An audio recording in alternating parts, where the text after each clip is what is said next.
بسم اللہ الرحمن الرحیم۔ آج کی اس ویڈیو میں ہم بینظیر کفالت پروگرام کے ڈیجیٹل ویلٹ اکاؤنٹ سے متعلق انتہائی اہم معلومات آپ سے شیئر کریں گے۔ اس لیے ویڈیو میں آپ کو بتایا جائے گا کہ کن 4 قسم کی خواتین کو ڈیجیٹل ویلٹ اکاؤنٹ کے لیے سم جاری نہیں کی جائے گی اور کن خواتین کو 8171 کی سم اہلیت کا میسج موصول ہوگا۔ ساتھ ہی یہ بھی بتایا جائے گا کہ ڈیجیٹل والیٹ اکاؤنٹ حاصل کرنے کا مکمل طریقہ کار کیا ہے، کن ہدایت پر عمل ضروری ہے اور کون سے ڈاکومنٹس لازمی ہونی چاہیے۔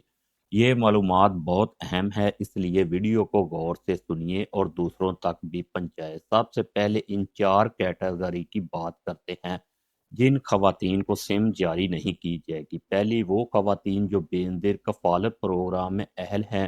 8171 سے میسج بھی آ چکا ہے لیکن ان کا شناختی کارڈ ایکسپائر ہو چکا ہے۔ ایسی خواتین کو نئی سم جاری نہیں ہوگی اور نہ ہی ڈیجیٹل والیٹ اکاؤنٹ ایکٹیو ہوگا۔ دوسری وہ خواتین جن کا اکاؤنٹ کسی بھی وجہ سے بلاک ہو گیا ہے، چاہے بار بار انگوٹھا لگانے کی وجہ سے یا کسی اور وجہ سے، اگر میسج آ بھی گیا ہو تو جب تک وہ BISP تحصیل آفس جا کر اپنا اکاؤنٹ ان بلاک نہیں کروائیں گی، انہیں سم نہیں دی جائے گی۔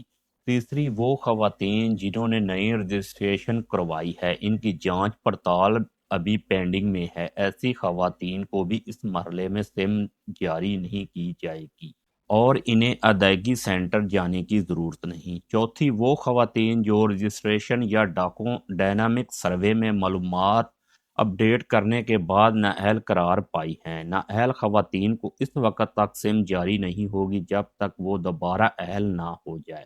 اب بات کرتے ہیں ان خواتین کی جنہیں ڈیجیٹل ویلٹ اکاؤنٹ کی سم دی جائے گی۔ وہ خواتین جو ریگولر بینیفیشری ہیں یا پہلی بار اہل ہوئی ہیں یا گزشتہ 2 سے 2.5 سال سے ادائیگی لے رہی تھی اور نئے ڈائنامک سروے کے بعد دوبارہ اہل ہو گئی ہیں، ایسی خواتین کو سم جاری کی جائے گی، لیکن شرط یہ ہے کہ پہلے 8171 سے آنے والے میسج کا انتظار کریں یا 8171 پورٹل پر اپنا اسٹیٹس چیک کریں، اس کے بعد ہی ادائیگی سینٹر جائیں۔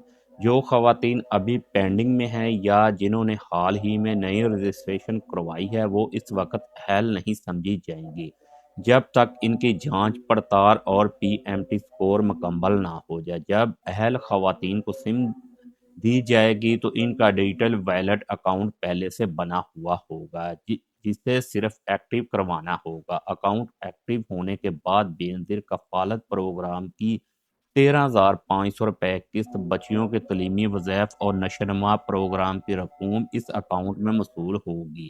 اگر کوئی بات سمجھ نہ آئے تو ویڈیو کی ڈسکرپشن میں دی گئی BISPI کی ہیلپ لائن پر رابطہ کریں یا کمنٹس میں سوال پوچھیں۔